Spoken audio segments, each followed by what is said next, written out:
Hi, you guys. Welcome back to the As Told by Kenya podcast. I wrote down a couple topics that I wanted to talk about today. And then I wrote down a couple of topics that you guys wanted to write down today. So let's get into it. Let's talk about the topics. Your girl got to go to Publix. Then I got to go meet my brother. My brother came down to Atlanta, so I got to go meet him. So I'm kind of on a time crunch. So if this ends abruptly, that is why I miss talking to you guys. If you guys are still here, we are in another month. It is November 1st. Where has the year gone? Here's the thing. I am stuck between this feeling that the year has been really quick and the year has been really long. Why did I think that the first Ivy Park drop was last year? I thought the last Ivy Park drop was at the beginning of last year. Lo and behold, that was in January. I went back to my camera roll to see the pictures of me and my Ivy Park, and I'm like, that was January? The first Ivy Park drop happened in January, because I was thinking to myself, oh my gosh, we have to wait so long for Beyonce to do another Ivy Park drop. We're not even going to get another drop for another year and some change. And I'm like, oh, she waited 9 months in between drops, which is what most people do. They do a winter, some, most people do that. So I was like, oh, the drops actually happened in the same year. For some reason, I didn't remember that happening this year. So when I think about stuff like that, I'm like, this year has been long as hell. I am just coming to the realization, we lived a year. We lived a year. It's been a year. 2020, it felt like a year, I think. But 2020 reflecting, I guess I'll do more reflecting at the end of next month, but 2020 has just been interesting. I'm really looking back on what happened in 2020, and I'm like, it's been just an interesting year. This year has really made or broken a lot of people, and COVID aside, just in terms of yourself. And I think it's something very, very interesting about how we learned that some people can't live without other human beings. Now, I come from a place of I don't live by myself. I don't live by myself. I live with my boyfriend. My boyfriend, this sounds so corny and disgusting. When I used to hear girls say this, I thought they were weirdos. But my boyfriend is my best friend. He is genuinely my best friend. And if my boyfriend's not my best friends, my siblings are my best friends. I talk to my little sister on the phone almost every single day. Every morning, I'm usually on a FaceTime with my sister. And their children. I come from a different place where there's a lot of people who I still were able to come in contact with, that I was able to hang out with. So I didn't lose that person-to-person connection.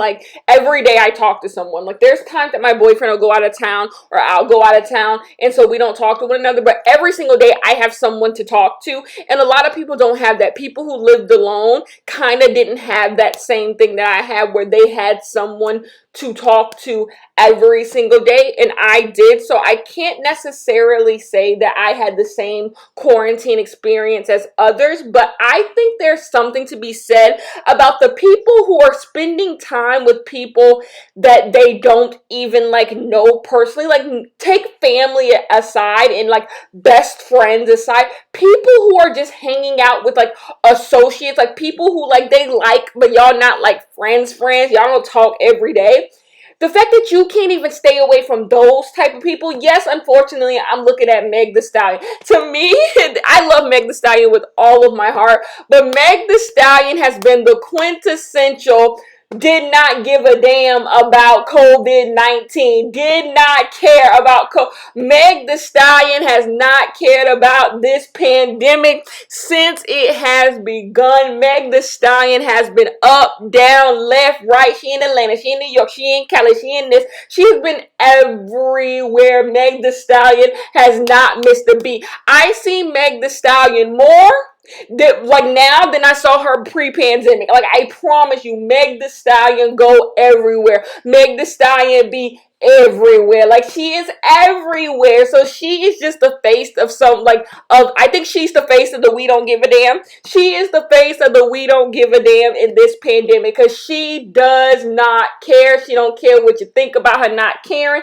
She is everywhere. And the people who are like that, and if you're someone who's like that, who's been everywhere in this pandemic, show yourselves. This is a safe space.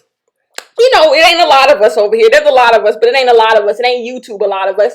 So, show yourselves. I want you to explain to me why you couldn't stay still this year, because I don't have this excessive need to go out. There are things pre-pandemic that I miss. I miss movie theaters.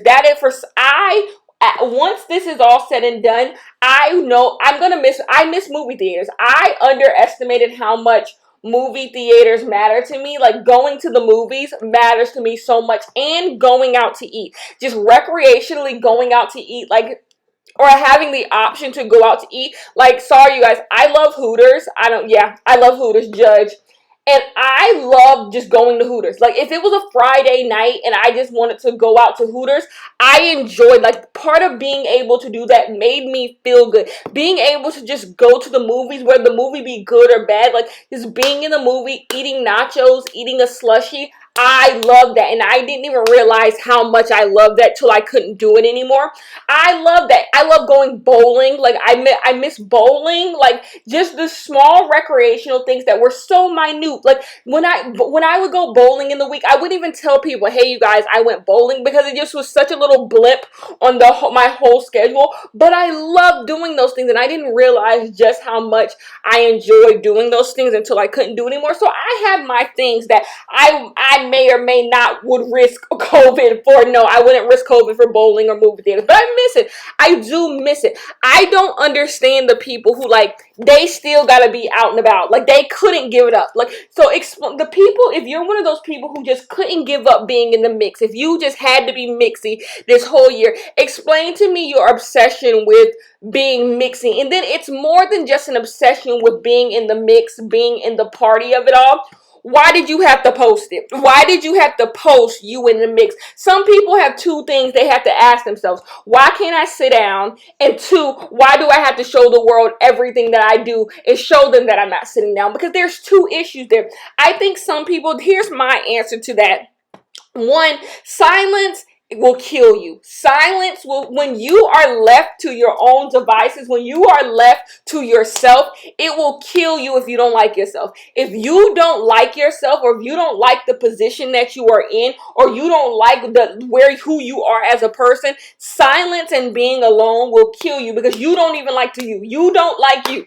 So you need other people around to feel better about you. People who do like you to make you feel better about yourself. So if you don't like yourself, being alone is terrible. Terrible. You can't sit with the person that you are when you are alone, or you're running from something. Because sometimes it's not even that you're a bad person. You're running from things that have happened to you. So you're running from those things, and so that's why you can't be alone. You're used to just running from demons. You're running from demons. You got all these demons that you're running from, and now it's supposed to be full stop, and the demons are on your back, and you don't want to sit there and get eaten up by them. So you just keeping on running when you need to sit down. You need to sit down. It's so funny how so many people before the pandemic were like, I just need a break. I just want to be alone. I just want to block out the world and be to myself. Then you got the chance to block out the world and be to yourself, and you couldn't take the person you were when you were alone. Y'all need that human attention, and I don't get it. I simply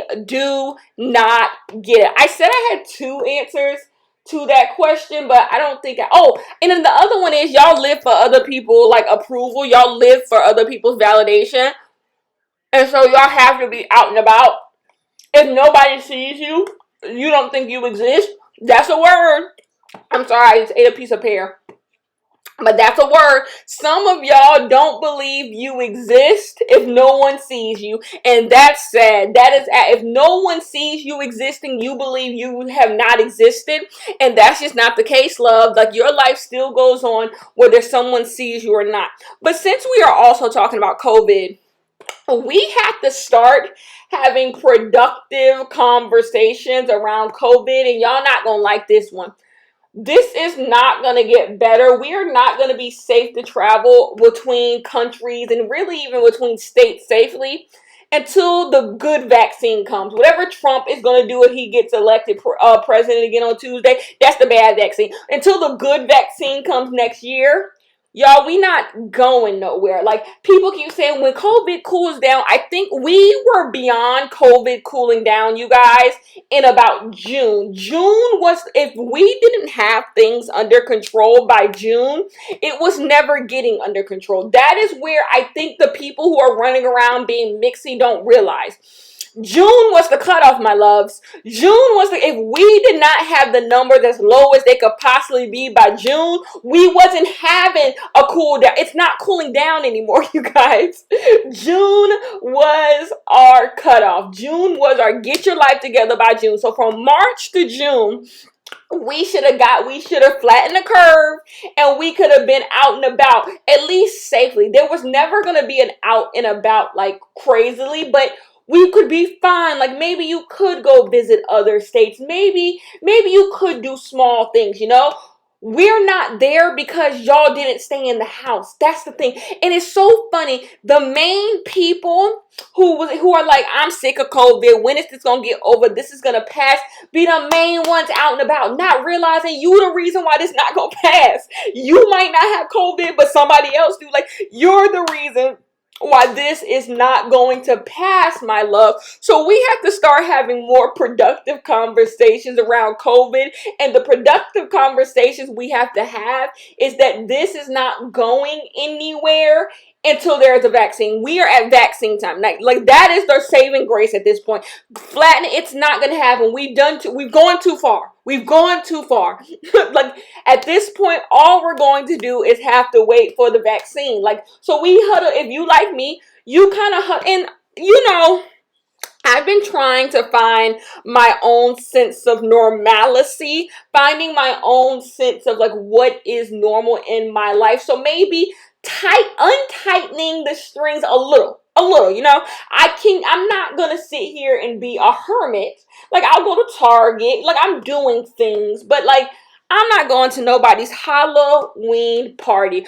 All I want to say is y'all showed y'all whole asses this Halloween. I can believe it, but like I can't believe it. Like, I knew y'all wasn't going to stay in the house for Halloween, but I didn't expect the celebrities who have been preaching, stay in the house, social distance, Justin Bieber, Kendall Jenner, Kylie Jenner, Haley Baldwin, all the girls who preached all this stay in the house bullshit was the main ones out mingling and doing it up. Meg Thee Stallion had a Halloween party. Like, this Meg Thee Stallion, like I said, Meg Thee Stallion is the face of we don't give a fuck, you know.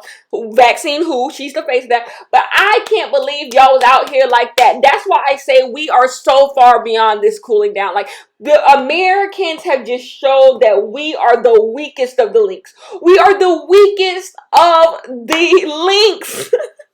Like, we are terrible. We are horrible. And then it's so funny. Black people can't even blame white people. We can't even say, "Ooh, white people, just crazy, just entitled." No, black people, we have to sweep our front porch too. I know we hate to do it. We hate to do it because white people be way worse. But we got to sweep our front porch too. We be out and about. Like, my black folks, we got to come together in prayer because we be out and about. And the gag of it all is we the most acceptable to die.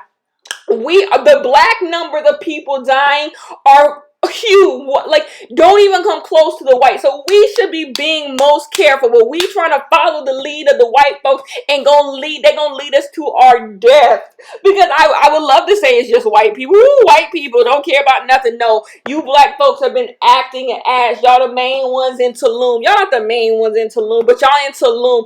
Influencers acting out. And it's so crazy. Kenya didn't go out last night. Kenya watched, so for my Halloween, this is what I did. I had a Halloween movie marathon. I had nachos. Me and my boyfriend cooked homemade nachos. We got snacks. And that's what we did. So we watched Twitch. I already watched the first Twitches. earlier this month. So I finished Twitches 2. We watched Hocus Pocus. We watched Monster House, and we watched The Nightmare Before Christmas. Lovely Halloween. I had so much fun. I had so much fun. By the way, Monster House, in my opinion, is the best Halloween movie of all time. You can like drag me for it. I know people are going to say Hocus Pocus. Hocus Pocus is, of course, magnificent, but Monster House is perfection. I have never seen a kids movie age as well as Monster House has. Monster House is better as an adult. That movie was scary as hell when I was a kid, but as an adult, Monster House is perfect. It is pure perfection. I have watched Monster House several times, and it still scares me when the kite, you know the scene where the kite is like hanging in the door, like that scene still scares me. Like, it is so good. The dialogue is so good. The fact that another movie has never been made, like a scary movie has been made like that for kids, is just, Monster House is just pure perfection. Anyway, so that's how I spent my Halloween. But I say that to say, I didn't see y'all out and about. Kenya did not leave her house yesterday at all. So I didn't see y'all out and about. So it makes me wonder, how did I know you guys were out and about for Halloween? Because you posted it. You could have posted your costume and left it to the imagination on where you went. But y'all couldn't do that. Y'all couldn't leave it to the imagination of where did you go, because you gotta let everybody know you were somewhere. You had to let the world know that you were somewhere. And y'all gonna have to do that work to realize why that is. Why y'all had to let the entire world know that you were somewhere. Anyway, Meg Thee Stallion, we need to have a chat. Meg Thee Stallion be so irresponsible. I love Meg Thee Stallion. I love Meg Thee Stallion with all my being. But part of protecting black women is staying in the house, poo. It's staying in the house, poo. Let's protect black people, okay? Anyway, she's not, there's plenty of them. There's plenty of Kylie be everywhere too. Like, folks be everywhere. There are several people who've been everywhere, okay? And here's the thing, Beyonce could be everywhere, right? You guys know I love Beyonce. Beyonce could be everywhere. I don't see her. I don't see her. You see how when you know you doing wrong, you hide what's wrong? You hide what's wrong? I don't think y'all know people dying. I think it's one of those things, y'all just don't know people dying. Y'all don't care that people dying. Like, people like, you don't get no award for following the rules in a pandemic. What do you mean you don't get no reward? Every time one less black person, one less person period dies because I don't have COVID, that is my reward. Every time a day goes by where someone in my family doesn't die from COVID, that is my reward. Like, what are you talking about? I don't get no reward. Like, shut up. Like, that's the problem. You guys are so dumb. Like, so dumb. Anyways, someone said they wanted me to talk about Ivy Park. Did I get my Ivy Park? I did. I got me a few pieces from Ivy Park. So this is my Ivy Park experience. For some reason, I thought Ivy Park was launching on October 3rd. I don't know why I thought it did. I just had my days mixed up. Whatever. But I remember last launch, the day before Ivy Park, you could go get pieces. Like, it was an early launch, and I had the Adidas app from last time.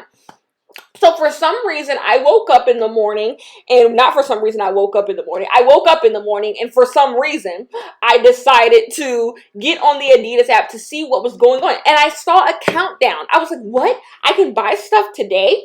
And so I put a few things in my cart. So if you want to know specifically, I put those honey pants, the flare pants. I put the little shrug, the honey shrug.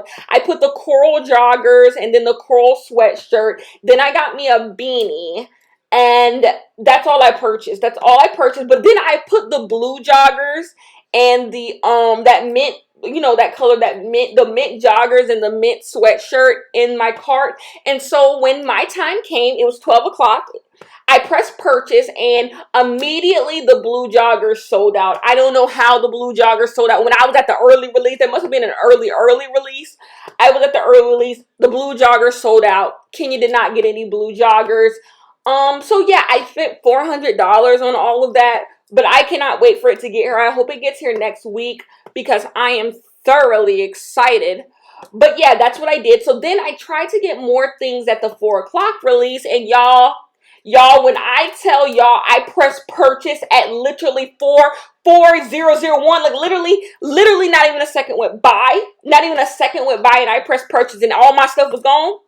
Keen did not get a single thing at 4 o'clock. My little sister who lives in New York City, she went to Soho and she went and bought me the honey jogger, the honey cargo pants. So I'm excited about that. She got them in a large, which I kind of feel like I'm going to have to get all this stuff tailored. If I spent $490 on all of it, how can you go spend another $100 to go get it all tailored to you? So I think when it all comes, I'll go down to a local tailor and get it all tailored to me, which will be cool.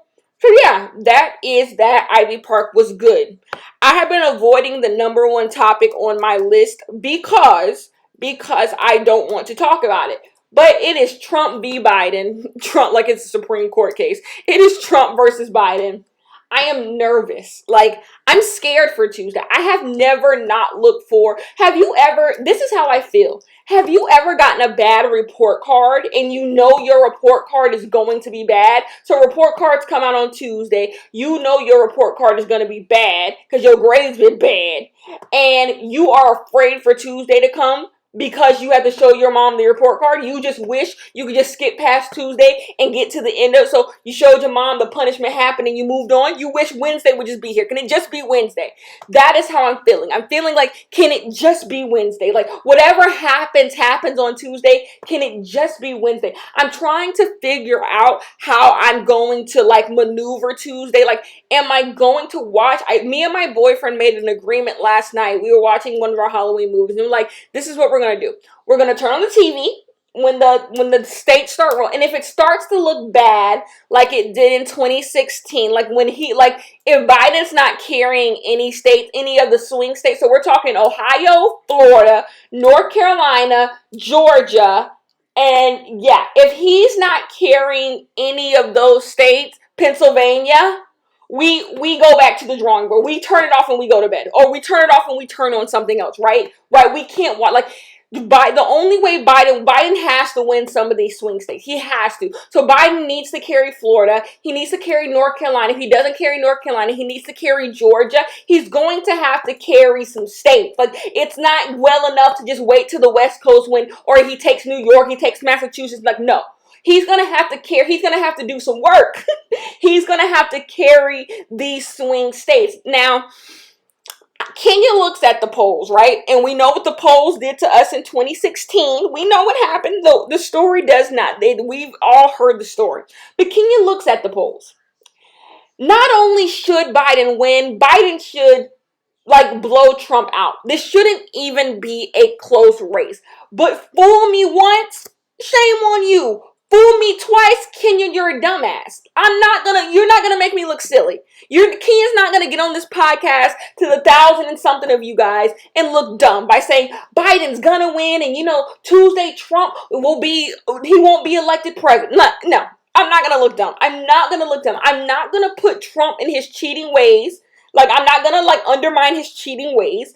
I am not going to undermine just straight up hateful Republicans. I'm not going to undermine that. And I'm not going to undermine Democrats being dumb and not doing something wrong. I'm not going to undermine this fraudulent system that might not count many of you guys as early votes. Those are all the things that Kenya is not going to undermine. But with that said, how am I feeling about Trump versus Biden? I am 60-40 on, I don't want to say what I'm 60-40 on. I'll say it. I'm 60-40 on Biden winning, right? I think, I can't even say that. I'm a liar. I'm not 60-40 on Biden winning. I'm 50-50. I am 50-50 on it. Honestly, I'm 50-50 on it all. You can look up every single political scientist. You can look up Republicans. You can look up Democrats. You can look at anyone you want. Everyone is saying Biden's going to win. Everyone, even the most skeptical of people are saying, and I'm not talking about the peanut gallery. I'm talking about people who do this for a living. is saying Biden's going to win. Like, Trump is just not going to have the votes. And with that said, I am still 50-50 because I don't believe it. I can't believe it until I see it. I lived 2016. I was 20. How old was I in 2016? I was 20 years old when Trump was elected. I remember 2016 like it was yesterday. And it broke my heart. And it broke my heart. Because I knew what these next 4 years would be. If there is anyone who, like, some people act like they're so surprised these past 4 years have happened and we are here. If you told me the night that Trump got elected in 2016, we would end in a pandemic, I'd be like, that sounds about right. That, like, can we talk about where are we going to be on Tuesday? How this country is on Tuesday is exactly how I expected the country to be 4 years ago. Like, come on. Come absolutely on. That's what's so crazy is Trump doesn't even think he's going to win. Trump leaving these rallies randomly and leaving people stranded. Trump does not even believe he is going to win. Trump's campaign has given up on itself. Honestly, Trump's own campaign has given up on. You don't see Ivanka Trump all over the place. You don't see the Trump Jr. all over. You don't see them all over the place. Its own campaign has given up on itself. The reason why they rushed that woman Amy through the Supreme Court is because they don't believe in themselves. They don't believe that they're going to win the presidency. That is why they did all that random bull jiving in the Senate to get that woman to be a Supreme Court judge. They don't believe that Trump will be president. They don't. That's why they were doing what they were doing. That's why the people in the Senate weren't even getting COVID tests because they were afraid that if one of them tested positive for COVID, they would have to shut down the Senate and they wouldn't be able to rush her appointment through. That's what the Trump campaign, that's what the Senate Republicans are doing right now because they don't even believe. They don't know. No one believes in Trump. Trump, I don't even think believes in himself. Yet I'm still 50-50. I don't see it. That's how much I've been browbeaten by the Trump administration. I don't even believe. And Kenya is an optimist. Kenya, you want to know what's so crazy? You want to know what's so freaking crazy? If I was a political science in 2016, I would have put out an article saying Hillary Clinton wasn't going to win the race because I didn't believe. I knew, Kenya just has this third eye where I know the pulse of people. I know people's intent. I knew it. And so even I knowing that Hillary Clinton, I didn't see how Hillary Clinton was going to get the votes. Even I thought to myself, but they're saying Hillary Clinton is going to win. I was so optimistic even in the face of this don't look right. And even so, I still said Hillary should win, right? I don't feel that way this time. Even though this race looks better. This race looks better than Hillary Clinton's race ever did.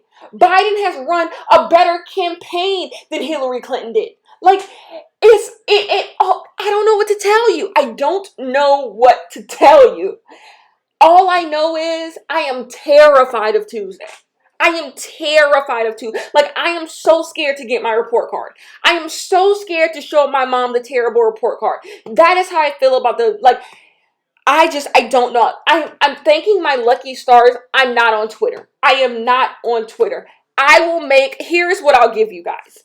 If so many of you guys tell me you want me to come back to Twitter, I have so many messages on Instagram, people messaging me on Patreon. I have so many freaking messages of people telling me to come back to Twitter. And you guys, I can't. Every time I'm like, Kenya, should you go? I see something where it's like, Kenya, they're arguing about splitting dates again. No. If Trump is not reelected, I'll send out a tweet. I might tweet with you guys, okay? So if we by 11 o'clock, so what time does the polls close? When we get California and them numbers in? Because I feel like we knew Hillary was done around 10, 11 our time, right? I was in Alabama, so I was an hour behind, but about midnight, right? 11 midnight, we should know. We should know sooner, okay? If the polls are correct, we should know by 9 Trump is out of here. But we know that's not going to happen because that just sounds too good to be true. It's like Trump dying of COVID.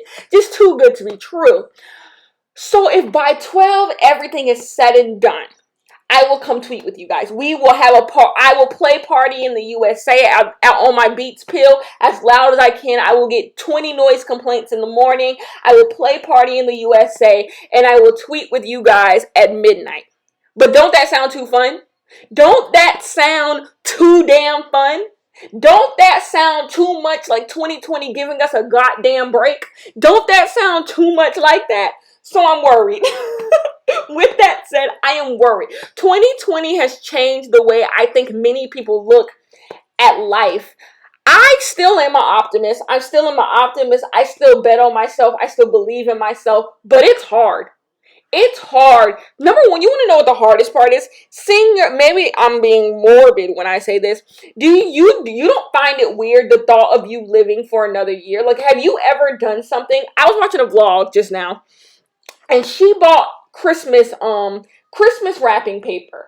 And I'm like, that's very bold of you to believe you'll be alive on Christmas. Like, that's where I'm thinking now. Like, that's very bold of you to believe you'll be alive on Christmas. Like, that's where I'm at. Like, folks be dying, and not even of COVID. Folks just be dying. You want to know the death that really shook me up, and it wasn't even a famous person? Frank Ocean's brother. Frank Ocean's brother's death really shook me up. He was a little kid. And it's like, folks be dying. That's where I'm like, bold of you to believe you'll be alive on Christmas. Like, that's how it is. That is what 2020 has done to me. I live very morbidly. Like, I think about certain, like, when something good happens to me, for example, okay, so I can tell you guys because who cares? Like, Audible wants to do a year contract with me. So Audible wants to sign me to a year contract. I'm so excited about it. I remember before I had a YouTube channel, it was my dream to have an Audible sponsorship. I just thought Audible sponsorships were the epitome of you had a YouTube channel. So the fact that Audible wants to sign me for an entire year blows my mind. So and I'm like, wow, Kenya, starting in January, you'll be in contract with Audible. That's so freaking cool. And then it hit me, and I'm like, January a long time. Anything can happen between them. That's where I am now. Anything can happen between them. And it's true. Anything can happen. And I didn't used to live that way. I didn't used to. I used to, like, as long as, as long as I stay good, I'm going to be good. I don't think that no more, child. People be dying. People be dying. Anyway, let's move on. Somebody asked me what my favorite Nicki Minaj verse is, and I'm going to tell you, I'm going to rap it for you. I done came up feeling a little bit self-centered, but the eye killer queen, the Alexander McQueen, got the wrist on, like, glow, the bottles don't flow, got that shimmy, yeah, shimmy, yo. What the fuck I look like, but y'all run this town. I ain't coming out for less than 100,000. That hello, good morning verse, please, don't tell me you didn't just bop. Please don't tell me you didn't. I was in middle school. When the hello, good morning verse, I used to sing that. I used to have a friend named Nick.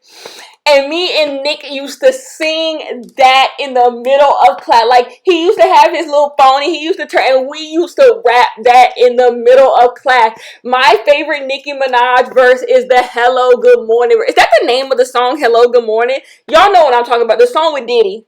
And the rest of the song is pure garbage. The rest of the song is pure garbage. But when I tell you, Nicki Minaj did not miss. That is the Nicki Minaj not missing era. Like, she did not miss perfection. My favorite song by Nicki Minaj is probably Super Bass, All Things Go. What are some others? Yeah, probably All Things Go and Super Bass. I love those. Timeless. Absolutely timeless. But yeah, anyways, good for that. Someone who also wanted me to talk about Positions. Ariana Grande released a new album called Positions. I'm sure you all know. And Kenya has not listened. I have told you guys that I don't have anything against Ariana Grande. I don't dislike Ariana Grande music. I think Ariana Grande is one of the most consistent, if I lined up all of the young artists, and Ariana Grande is not a young artist. Like how people say Miley Cyrus is a young artist or Demi Lovato is a young artist. Like, then they kind of been here for a decade, y'all.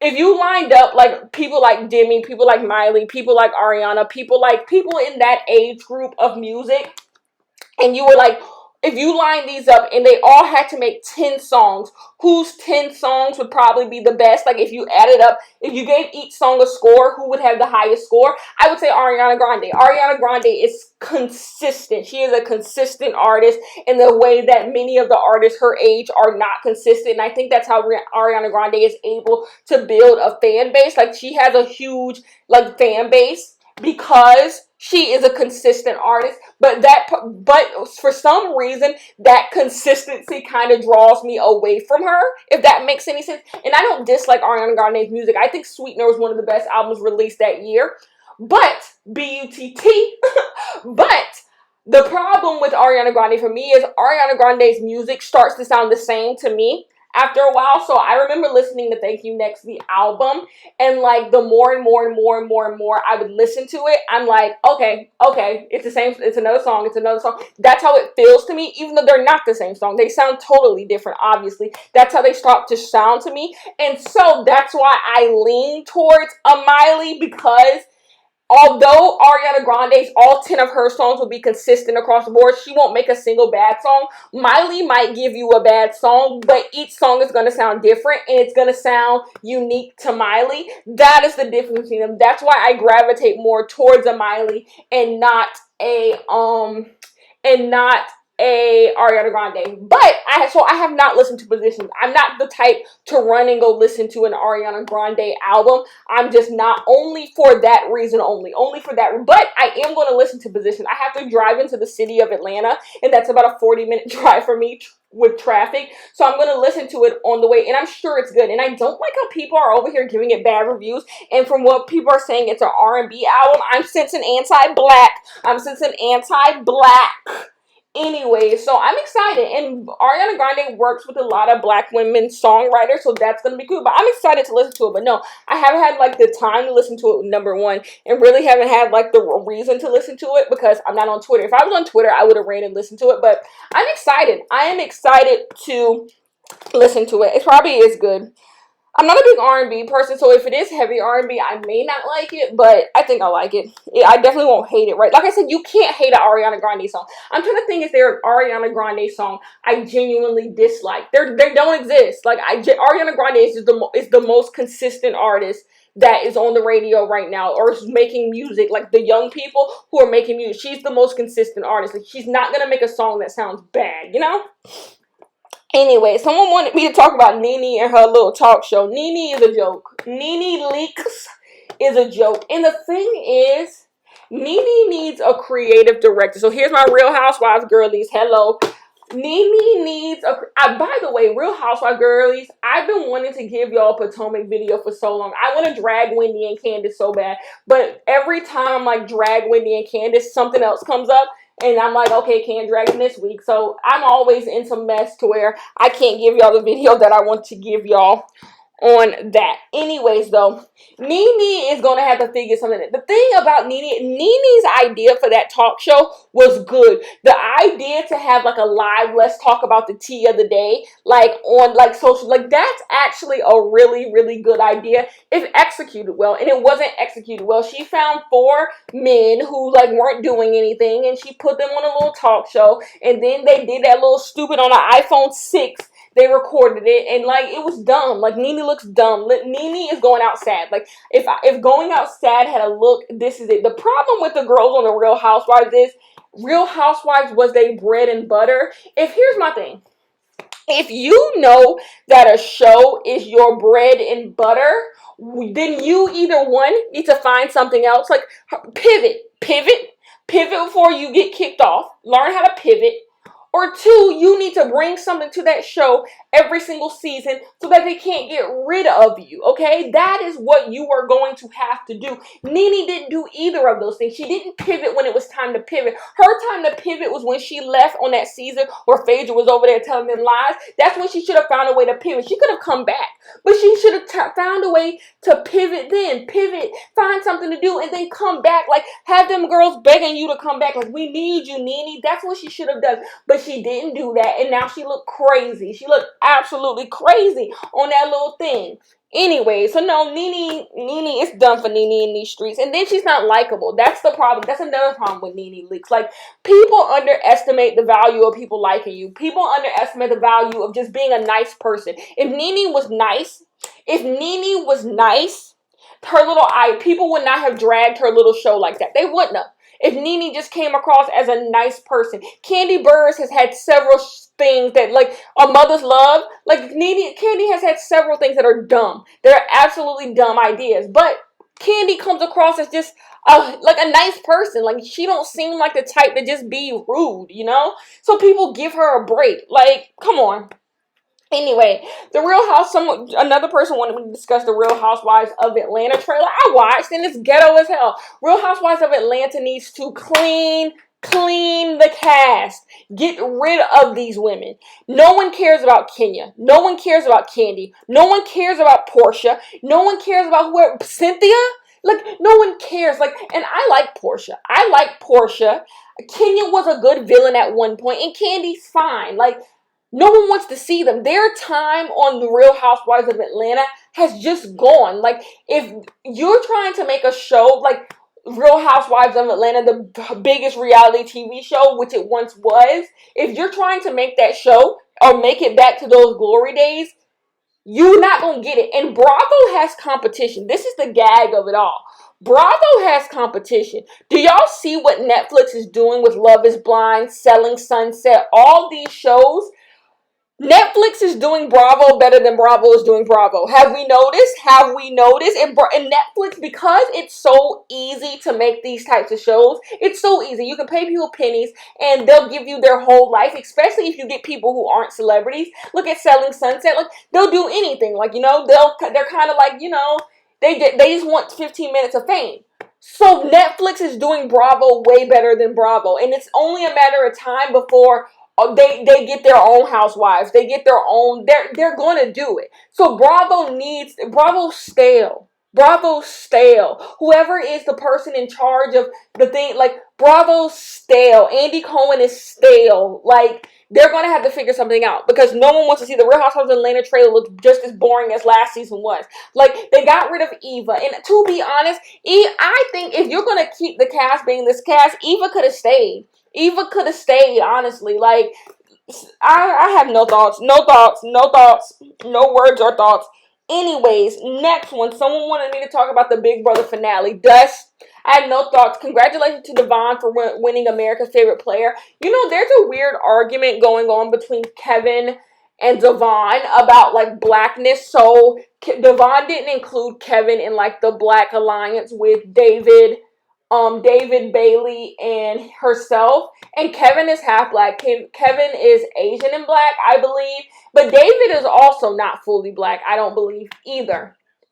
So there's this weird thing about how Kevin wasn't included in the Black Alliance. So was Devon trying to say Kevin's not black enough? Was Kevin not claiming his blackness?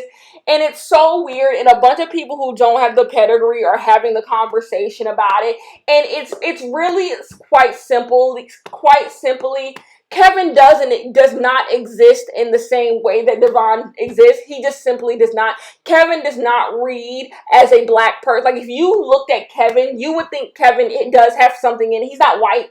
Kevin is not white. He does not appear to be white in any way, but Kevin is racially ambiguous. Kevin could be anything. He really could be anything. Kevin kind of looks Hispanic, kind of like, he does kind of look Asian. Like, he could be anything, honestly. And Devon is a visibly black woman. And I think Devon being a visibly black woman, she's trying to get her visibly black woman story out. And then you have Kevin who's like, what about me? And Kevin should be, what about me? Because he does have his own experience as a biracial person that needs to be told. But y'all's conversation are two different conversations.